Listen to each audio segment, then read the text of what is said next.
আসসালামু আলাইকুম রহমতুল্লাহ। ওয়ালাইকুম আসসালাম রহমতুল্লাহ। ভাইজান কেমন আছেন? আলহামদুলিল্লাহ ভালো আছি, আপনি ভালো? আলহামদুলিল্লাহ। আমি মুফতি নুরুজ্জামান নোমানী বলছিলাম ভাইজান। জি জি জি। ভাইজান বাসার সবাই ভালো আছে? ভাই বাচ্চারা?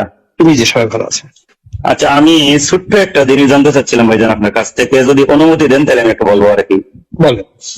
আমরা ইসলামী অঙ্গনে যারা আছি আমরা সবাই তো আপনার ভক্ত, আমরা আপনাকে অনেক মহব্বত করি। আপনার সুন্দর চমৎকার উপস্থাপনা, বাচন ভঙ্গি, সুন্দর বলতে পারেন, সুন্দর লিখতে পারেন, আপনাকে নিয়ে আমরা স্বপ্ন দেখি। তো এই যে হাসিনা পালানোর আগ পর্যন্ত আপনার যে ভূমিকা দেখলাম চমৎকার, এখন আবার তার পতনের পরে আপনার লেখাগুলা বলাগুলা কেমন জানি মনে হইতেছে। এর মধ্যে আজকে আবার একটা লেখা দেখলাম আপনার, যে এটা নীরব বিপ্লব ঘটিয়েছে জামাত। এই যে লেখাটা দিচ্ছেন, আপনি লেখছেন, পুরাটার বলার দরকার নাই, আপনি তো যা লেখছেনই। কিছু বুঝতেছি না, এই জন্য আপনার কাছ থেকে একটু জানতে চাচ্ছিলাম যে ঘটনাটা কি, আসলে কি আমরা বুঝতে পারতাছি না নাকি আপনি আমাদেরকে বুঝাইতে পারতেছেন না? আপনি তো আপনারা বুঝতে পারতেছেন না, কারণ হলো কি, যেভাবে খোলামেলা বললে আপনারা বুঝতে পারেন, ওইভাবে খোলামেলা বলা সম্ভব না। জি। তো যার জন্য যে জিনিসগুলো বলছি, এখন তো সবাই তো ইউনুস সাহেবকে তেল মারতেছে, আওয়ামী লীগের গালি দেওয়া তো খুব সহজ একটা বিষয়। তখন আসলে আমরা আরো ভয়াবহ বিপদের দিকে এগোচ্ছি। মনে করেন যে বিরাজনীতি করেন, এখন যে জিনিসটা হচ্ছে এটা হলো রাজনীতি করেন। এখন আওয়ামী লীগের শেষ করা হয়েছে, ঠিক আছে? জি। শেষ করা হয়েছে, এখন জামাতকে পচানো হবে, তারপরে বিএনপি কে শেষ করা হবে, এরপরে রাজনীতির পুরো অঙ্গনটা শূন্যতা বিরাজ করবে। বুঝতে পারছেন? তখন এনিথিং মাইট হ্যাপেন, যে কোনো সময় যে কোনো ঘটনা ঘটে যেতে পারে। বুঝতে পারছেন? জি জি জি। এই জন্য বাংলাদেশে একটা রাজনৈতিক পরিস্থিতিটা রাজনীতি যেন করতে পারে মানুষ, এই জন্য মূলত আমি সচেতনতা সৃষ্টি করছি। বুঝতে পারছেন? আলহামদুলিল্লাহ আলহামদুলিল্লাহ। এর বাইরে আমার করেন, এখন আপনি তো ওয়াজই করতে না পারেন, মসজিদে মিম্বরে গিয়ে কথাই বলতে না পারেন। এখন তো তবু বলতে পারতেছেন, এটা তো বেশি দিন বলতে পারবেন না তো। কিন্তু এখন যদি মুখ বন্ধ রাখেন এবং না শোনার ভান করেন, এবং যদি হয় এই যে চেংড়া পোলাপানরা যা কিছু করতেছে, আপনি যদি এইটার সাথে সাথে লাফান যে স্বাধীনতা পেয়ে গেছি।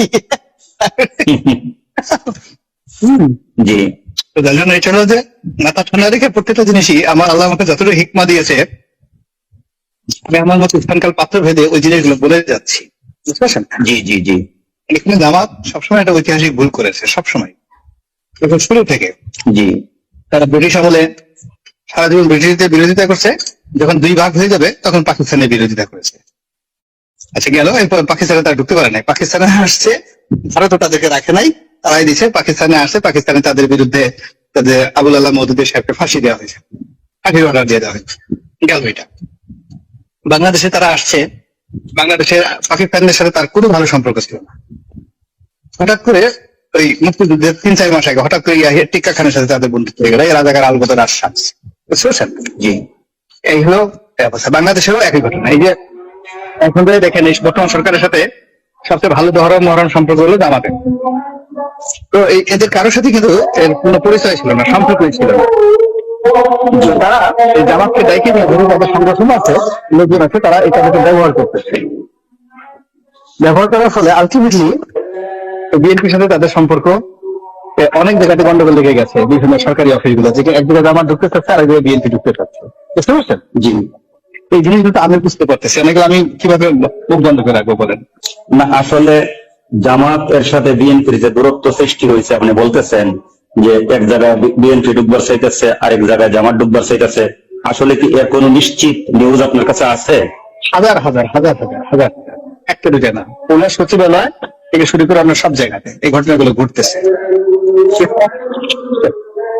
একজন বুদ্ধিজীবী বা সচেতন রাজনীতিক বা সাবেক এমপি হিসাবে আপনারও তো কিছু ভূমিকা নেওয়ার আছে। এই মুহূর্তে সবাই তো আপনাকে একজন, এই কথাগুলো আমার ভূমিকা নেওয়ার না, আমি তো ভূমিকা কেন্দ্রীয় পর্যায়ে আমার কোনই না, এখন ওরা কেউ আমার কথা শুনবে না। আপনি যে লোক ধরেন এখন স্বাস্থ্য বিভাগে ডিজি হবে, কথায় কথা জামাতের লোক, বা একটা পোস্ট হবে, সেখানে বিএনপির 10টা লোক ঢুকতে চায়, তো এইটা তো এরা তো তারেক রহমানের কথা শুনতেছে না, জামাতের আমিরের কথা শুনতেছে। তার যতটুকু ক্ষমতা যেখানে থাকে এই জায়গাগুলোতে তারা এইভাবে এই কাজগুলো করতেছে, এটা কোনো সেন্ট্রাল কমান্ডে হচ্ছে। বুঝতে পারছেন? জি। এগুলো নিয়ে অনেকগুলো সমস্যা তৈরি হয়েছে দেশে, যেটা আমাদের অর্থনীতি, ব্যাংকিং, সমাজ ব্যবস্থা সবকিছু এলোমেলো করে দিচ্ছে। ঠিক আছে?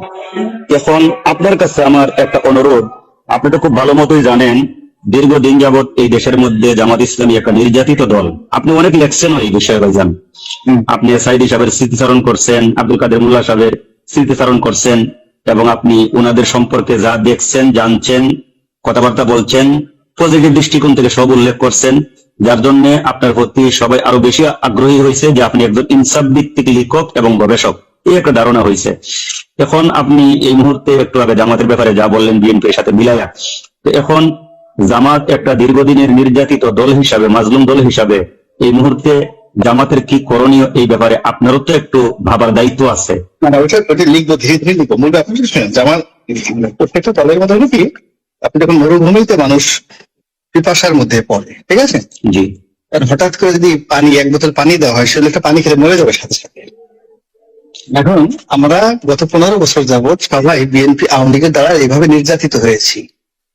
তো হওয়ার ফলে এই যে এখন যে ফ্রিডমটা আসছে, ফ্রিডমটা উপভোগ করার জন্য যে ধরনের যোগ্যতা, মেধার যা কিছু দরকার, এটা ডক্টর ইউনূস থেকে শুরু করে এখন আওয়ামী লীগ, বিএনপি, জামাত, যারা রাজনৈতিক দলগুলো আছে, কারোই মানসিক প্রস্তুতি নাই। বুঝতে পারছেন? মানসিক প্রস্তুতি নাই। ফলে কি যে হচ্ছে সারা দেশে এটা বলার মতো না। পুলিশ তামসা দেখতেছে এবং এখানে সবকিছু সাজানো। ধরেন আপনি এক লোক, এক রাজা রাজ্য দখল করছে, ঠিক আছে, জি, কিছুতেই রাজ্য দখল করে সেই বাহিনীদেরকে কন্ট্রোল করতে পারতেছে না, তারা গেরিলা যুদ্ধ করতেছে। তখন এক বুদ্ধিমান লোকের কাছে জিজ্ঞাসা করলো যে আমি তো এদের সাথে যুদ্ধে পারতেছি না, কি করা উচিত? তো সে বললো যে বিভিন্ন জায়গাতে আপনি ওই মদের ড্রাম রেখে দেন, ভালো খাবার রেখে দেন, আর বাদ্য বাজানোর যে সারিন দেয়া ওইগুলো রেখে দেন, আর ভালো জামা কাপড় রেখে দেন। জি, তারপর 6 মাস পরে আসেন, দেখেন কি হয়। এরপরে দেখা গেল ওইগুলো খেয়ে গিয়ে সবগুলো মোটা হয়ে যুদ্ধ করার ক্ষমতা সব হারাইয়া 6 মাস পর রাজা বিনা যুদ্ধে সেই এলাকা দখল করে ফেলল। বুঝতে পারছেন? এটা হলো আজ থেকে 5000 বছর আগের ঘটনা। এটা লিখিত হিরোডোটাসের বইতে। এখন এই যে আমাদের যে বুভুক্ষ, মানে 5 তারিখ পতনের মধ্যে 6 তারিখের মধ্যেই টেকনাফ থেকে তেতুলিয়া পর্যন্ত যে সমস্ত টোল কেন্দ্র আছে, যে সমস্ত যেখানে যেখানে আওয়ামী লীগ চালাইছে, সেগুলো দখল করতে আমাদের একদিন সময় লাগে না, সাথে সাথে দখল করা হয়ে গেছে। কিন্তু এই দখলটা করছে কারা? এই দখল করেছে যাদের ক্ষমতা আছে, তারাই করছে, যার যেখানে ক্ষমতা আছে। এই যে সব বিএনপি করছে, নট লাইক দ্যাট। আমাকে জামাতের এক আমির, জেলা আমির ফোন করে বলল যে তার বাড়ি মানে ছিনতাই করছে এবং তার মোবাইল টোবাইল, স্ত্রী সবকিছু নিয়ে গেছে। জামাতের আমির, পটুয়াখালী জামাতের আমির আলম সাহেব টেলিফোন করে বললো। তার মানে যে আপনি ক্ষমতা আপনার, আপনি এখানে আপনার বাড়িতে হলে কি করতেন, এইটাই তো আমি এখন কি করতে পারতেছি না। আওয়ামী লীগের জমানাতে কেউ আমার বাড়ি হামলা করে নাই, কেউ আমার বাড়ি থেকে করে নাই। এই আওয়ামী লীগের পতনের পর আমার বাড়িতে আক্রমণ হলো কেন? আপনি বুঝতেছেন ঘটনা কিভাবে ঘটতেছে? জি, এইগুলো অবস্থা। তো ওইটাই সতর্কতা, যে শুধুমাত্র একটা নীরব একটা ঘটনা হবে না, তো ওটাকে কাজে লাগানোর জন্য আপনার যোগ্যতম লোক লাগবে, সেন্ট্রাল কমান্ড লাগবে, সব মিলিয়ে। ভাইজান, আমরা আলহামদুলিল্লাহ পুনরায় স্বাধীনতা অর্জন করছি আওয়ামী দুঃশাসন থেকে। 71 সালে যে স্বাধীনতা অর্জন করছিলাম, এরপরে নামাজের তো হয়েছে তো ভাইজান, আমিও নামাজ পড়বো। এই সংক্ষেপে এই 2 মিনিটের মধ্যে আমি একটু কথা বলে শেষ করে নেই। সেটা হচ্ছে, আমরা 71 সালে যে স্বাধীনতা পাইছিলাম, সেই স্বাধীনতায় আমরা খুশি হয়েছিলাম, কিন্তু বাস্তব স্বাধীনতা আমরা উপলব্ধি করতে পারি নাই। আমরা একটা দলের কাছে, একটা ব্যক্তির কাছে, বা একটা ব্যক্তির দোসরদের কাছে আমরা জিম্মি করে আসছিলাম এতদিন, যার শেষারত অনেকেই দিচ্ছেন এবং আমাকেও দিতে হয়েছে। 1.5 বছর আমিও কারাগারে ছিলাম এই আওয়ামী দুঃশাসনে আমলে। তো এখন কথা হচ্ছে, আমরা পুনরায় 24 সালে যে স্বাধীনতা অর্জন করছি, আমরা এইটা ধৈর্য রাখতে হবে, এবং ধৈর্য রাখার জন্য প্রত্যেকেই যার যার অবস্থান দিয়ে কাজ করতে হবে। আলহামদুলিল্লাহ, আপনি এই দেশের একজন সুনাগরিক এবং সুবক্তা, সুচিন্তাবিদ এবং একজন ভালো বুদ্ধিজীবী হিসাবে সবার কাছে সমাদৃত গ্রহণযোগ্য ব্যক্তিত্ব। এবং আওয়ামী দুঃশাসনের আমলে আপনিও কিন্তু অনেক নির্যাতিত হয়েছেন, এটা আপনিও জানেন, আমরাও জানি। তো সবকিছু মিলে আপনার কাছ থেকে অনেক কিছু আশা করি। আপনার কাছে আমার অনুরোধ, এই জামাত ইসলামী যে মাজলুম সংগঠন, দীর্ঘদিন কত ধরনের জুলুমের শিকার হয়েছে, এটা আমি আর এখন বইলা সময় নষ্ট করতে চাইতেছি না, যেহেতু নামাজের সময় হয়ে গেছে। আপনার কাছে আল্লাহর ওয়াস্তে অনুরোধ ভাইজান, এই দেশটা সুন্দর রাখবার জন্য আপনার কিছু ভূমিকা রাখতে হবে। যদি জামাত ইসলামের যে সম্মানিত দায়িত্বশীলগণ আছেন, কেন্দ্রের, মহানগরের সব দায়িত্বশীলরা আলহামদুলিল্লাহ আপনারা চিনে, আপনি যদি ওনাদের সাথে কথা বলতে চান, আমার মনে হয় সবাই আপনার সাথে কথা বলতে আগ্রহী হবে।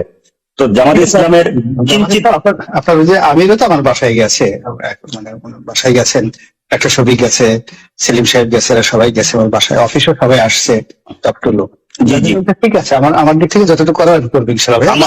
আমার অনুরোধ এইটাই ভাইজান, জামাতের যেন উপকার হয়, আপনি এই ধরনের ভূমিকা রাখেন, কারণ জামাত যেন আর পুনরায় কোনো জুলুমের শিকার না হয়, আপনি সেই দিকে লক্ষ্য রেখে একটু বলবেন, কলম চালাইবেন, এটাই আপনার কাছে আমার অনুরোধ। আমরা যেন ব্যতীত না হই। এই যে এখন যেখানে পা দিচ্ছেন এখানে দেয়ার ইজ নো ওয়ে, আপনি দেখেন যেখানে আপনি গেছেন এখান থেকে দুর্ভোগ না পোহায় আপনি ফেরাতে পারবেন না। অলরেডি জামাত ফাঁদে পা দিয়েছে, বুঝতে পারছেন না? তাদের তো ক্যান্টনমেন্টে যাওয়াটাই ঠিক।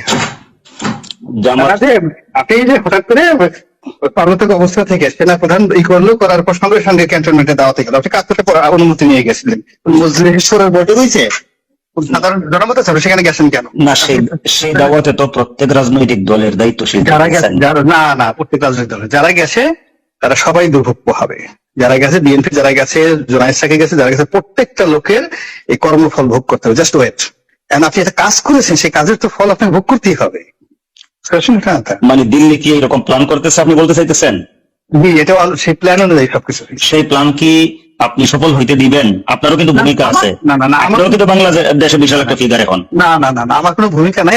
আমি শুধুমাত্র জানি বলি তো এই কথাগুলো এখনো বললাম। এই নামটা আমি তো বলতাম না। আমি যদি চাইতাম যে এই জিনিসটা, আমি এই কথাগুলো কেন বলতেছি, আমি এই কথাগুলো বলতেছি যে জামাত বানানো যারা, ইভেন আমাদের মির্জা ফখরুল সাহেব গেছেন ওখানে, খুব রং কাজ করছেন, খারাপ কাজ করেছেন। এই যে হুট করে ধরেন এখন এই যে এখন 24 ঘন্টার মধ্যে ভালো চলে আসছে বাংলাদেশে, গিয়াসউদ্দিন আল মামুন মুক্তি পেয়েছে, তারা ঘোরাফেরা করতেছে। আপনি বুঝতে পারছেন এগুলো জনগণের কি পরিমাণ চলে আসবে? কিন্তু বিএনপি তো এখন আপনার দল, আপনি তো বিএনপির হাইকমান্ডের সাথে কথা বলতে পারেন। না, সব কথা দুনিয়াতে যে আপনি টেলিফোন করছেন আমি কথা বলছি, মানে জ্ঞান খুব দামি একটা জিনিস, আল্লাহর দেওয়া সবচেয়ে বড় নিয়ামত, হিকমা। এটা এমন জিনিস না যে সাইডে সাইডে আমার ডাইকে গিয়ে বলতে হবে। আমার কাছে আমি কখনো এই জিনিসটা করি, বুঝতে পারছেন না? না, সাইডে বলে না ভাইজান, কিন্তু দেশকে ভালোবাসলে, দেশের মানুষকে ভালোবাসলে কিছু কিছু কাজ সাইডেই করতে হবে। আপনি যখন একটা বিপদের লক্ষণ দেখবেন, তখন এই বিপদ থেকে সবাই মুক্তি দেওয়ার জন্য সে কাজ করতেছি, সে কাজ আমার অ্যাঙ্গেল থেকে যেটা খুব সফট ওয়েতে লিখতেছি, বলতেছি সব ওয়েতে। এখন যদি কেউ জিনিস সেটা না বুঝে, এই যে আমি ডক্টর ইউনূস সম্পর্কে ডাইরেক্ট সরাসরি বলতেছি যে হি ইজ ইন রং, তো ভুল কাজ করতেছে, যে কাজগুলো করতেছে একটা কাজে সঠিক হচ্ছে না তার, হ্যাঁ, সে বিপদে পড়বে। এখন এই কথাগুলো এই সময়টাতে আমি যদি না বলে তারা বলি যে সে 100% রাইট, তাহলে আপনি তো তাকে বুকরা সাহেবের খাপড়ার মধ্যে করে দিলেন। না 100% রাইট কাউকেই বলা যাবে না, কারণ মানুষ ভুল ত্রুটি উঠবে না। কিন্তু এই জন্য চতুর্দিকে আপনারা যারা আছেন, আপনাদের এখন দায়িত্ব আছে ভাই, অনেক একজন পদে আছে। এখন যে তাদের মধ্যে পড়ে গেছে কেউ দায়িত্ব পালন করার মতো নাই, নো ওয়ান। মূল ব্যাপার হলো যখনই আপনার একটা এরকম অবস্থা সৃষ্টি হচ্ছে, আপনি আমার মানে এটা এই যে টোটাল প্রশাসন, রাষ্ট্র ব্যবস্থা সবকিছু সাজানো শেখ হাসিনা, সবকিছু মোদির। আপনি সেই ঘরের মধ্যে ঢুকবেন, ঢুকার আগে আপনি আমাদের সবার সাথে আলোচনা করে নেবেন না? সবাইকে নিয়ে তো ঢুকতে হবে। আলোচনা না করে আপনি ঢুকে গেছেন, ঢুকে গিয়ে আপনি বিপদের মধ্যে পড়ে এখন আমি আপনার ওখান থেকে কিভাবে বাঁচাবো? আপনি তো ঢুকে গেছেন ওর মধ্যে,